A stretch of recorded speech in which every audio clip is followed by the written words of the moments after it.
पाहताय जेबीर TV news. बातमीत सत्यता हीच आमची ओळख।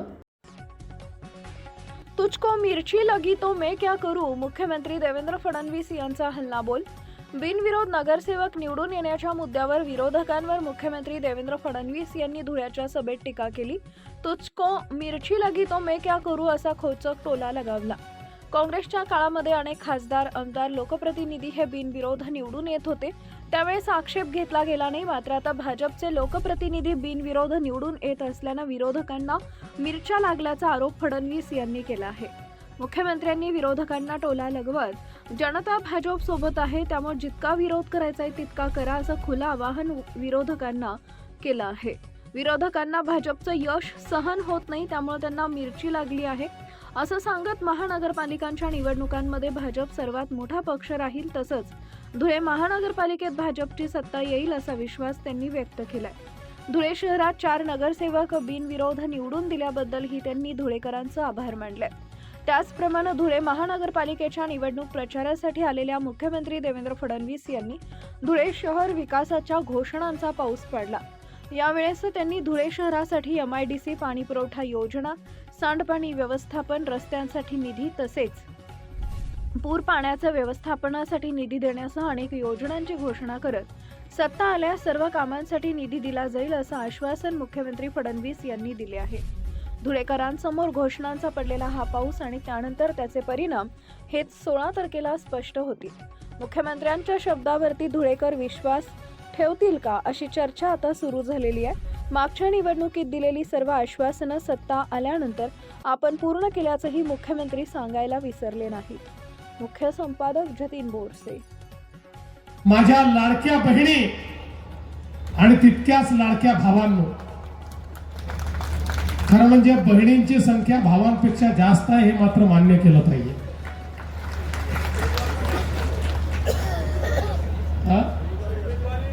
उमेदवारी महिला जास्त आहे।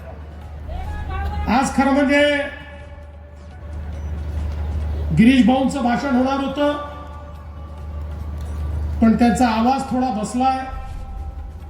गेले 3-4 दिवस त्यांनी खूप भाषणं केली, खूप काम केलं, त्यामुळे मी त्यांना सांगितलं की एक दिवस तुमच्या घशाला आराम द्या आणि केवळ धुळ्याचा आकडा काढू नका, इतर ठिकाणचे आकडे काढून आम्हालाही विजयी करा।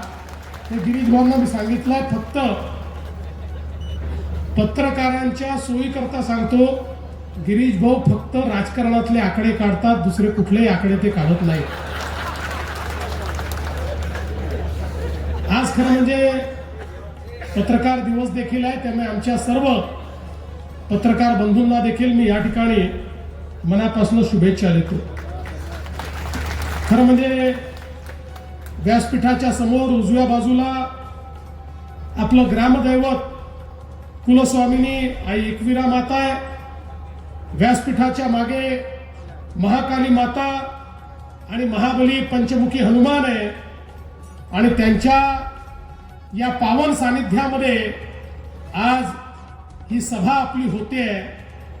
मला आठवतं याच ठिकाणी 2017 साली आपण सभा घेतली होती आणि त्यावेळी या महानगरपालिकेमध्ये भारतीय जनता पक्षाला निवडून द्या असं मी आव्हान केलं होतं आणि काही आश्वासनं देखील दिली होती। आणि ज्यावेळी हे आव्हान मी केलं त्याला प्रतिसाद देत आमच्या गिरीश भाऊंच्या, जयकुमार भाऊंच्या, बाबा भामरेंच्या नेतृत्वात या महानगरपालिकेमध्ये पूर्ण बहुमत हे धुळेकरांनी भारतीय जनता पक्षाला दिलं। आणि ज्याप्रमाणे तुम्ही तुमचा शब्द ठेवला, जी आश्वासनं या मंचावरनं मी दिली होती ती सगळी आश्वासनं पूर्ण करण्याचं काम देखील या ठिकाणी मी केलं। आणि आज पुन्हा एकदा आपल्या समोर ज्यावेळेस मी उपस्थित आहे, यावेळी तर तुम्ही कमालच केली। सुरुवातीला चौकार मारला, 4 नगरसेवक बिनविरोध धुळ्यामध्ये तुम्ही निवडून आणले। आता आपले शिरत त्या ठिकाणी पुराच्या पाण्यापासून संरक्षण करण्याकरता आपण एक प्रस्ताव तयार केलाय, त्यालाही आपण मान्यता देणार आहोत आणि जे नवीन भाग धुळ्यामध्ये समाविष्ट केला आहे त्या नवीन भागामध्ये देखील मोठ्या प्रमाणात विकासाची कामं करण्याचा प्रयत्न आपला आहे. आपण बघा, बाबांनी सांगितलं या ठिकाणी खऱ्या अर्थानं 6 राष्ट्रीय महामार्ग आपण तयार केले. मोदीजींच्या नेतृत्वात 6 राष्ट्रीय महामार्गामुळे धुळे आता महत्वाचं शहर झालंय. हे ट्रान्सशिपमेंटचं हब झालंय, हे लॉजिस्टिकचं हब झालंय. आता DMICचा दुसरा टप्पा, पहिल्या टप्प्यामध्ये आम्ही छत्रपती संभाजीनगरला ऑरिक सिटी तयार केली. आपल्यापैकी कोणी जाऊन बघा, तिथे 1 इंच जागा शिल्लक नाही. आता महाराष्ट्राचं EV कॅपिटल संभाजीनगरची ऑरिक सिटी झाली. आता दुसऱ्या टप्प्यामध्ये या ठिकाणी दिल्ली मुंबई कॉरिडॉर मध्ये धुळ्याचा नंबर आम्ही लावलेला आहे. आता धुळ्यामध्ये उद्योग आणून या ठिकाणी धुळेकरांच्या हाताला काम आम्ही देणार आहोत.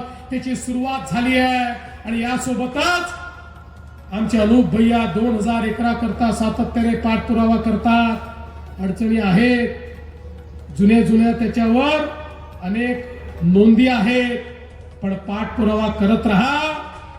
कुठल्याही परिस्थितीमध्ये ही 2000 एकर जागा मिळवण्याकरता आपण पूर्ण प्रयत्न करू, हे आपल्याला आज आश्वस्त मी या ठिकाणी करतो.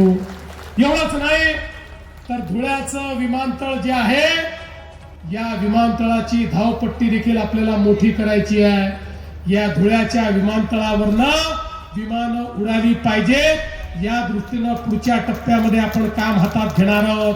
कारण आजच्या तारखेला उद्योग तिथेच येतो जिथे एअरपोर्ट असतो. एअरपोर्ट आणि उद्योगाचा आता थेट नाता आहे आणि म्हणून या विमानतळाचं विस्तारीकरण करून या ठिकाणी आपण चांगल्या पद्धतीची त्या ठिकाणी व्यवस्था उभं करण्याचं काम आपण करणार आहोत.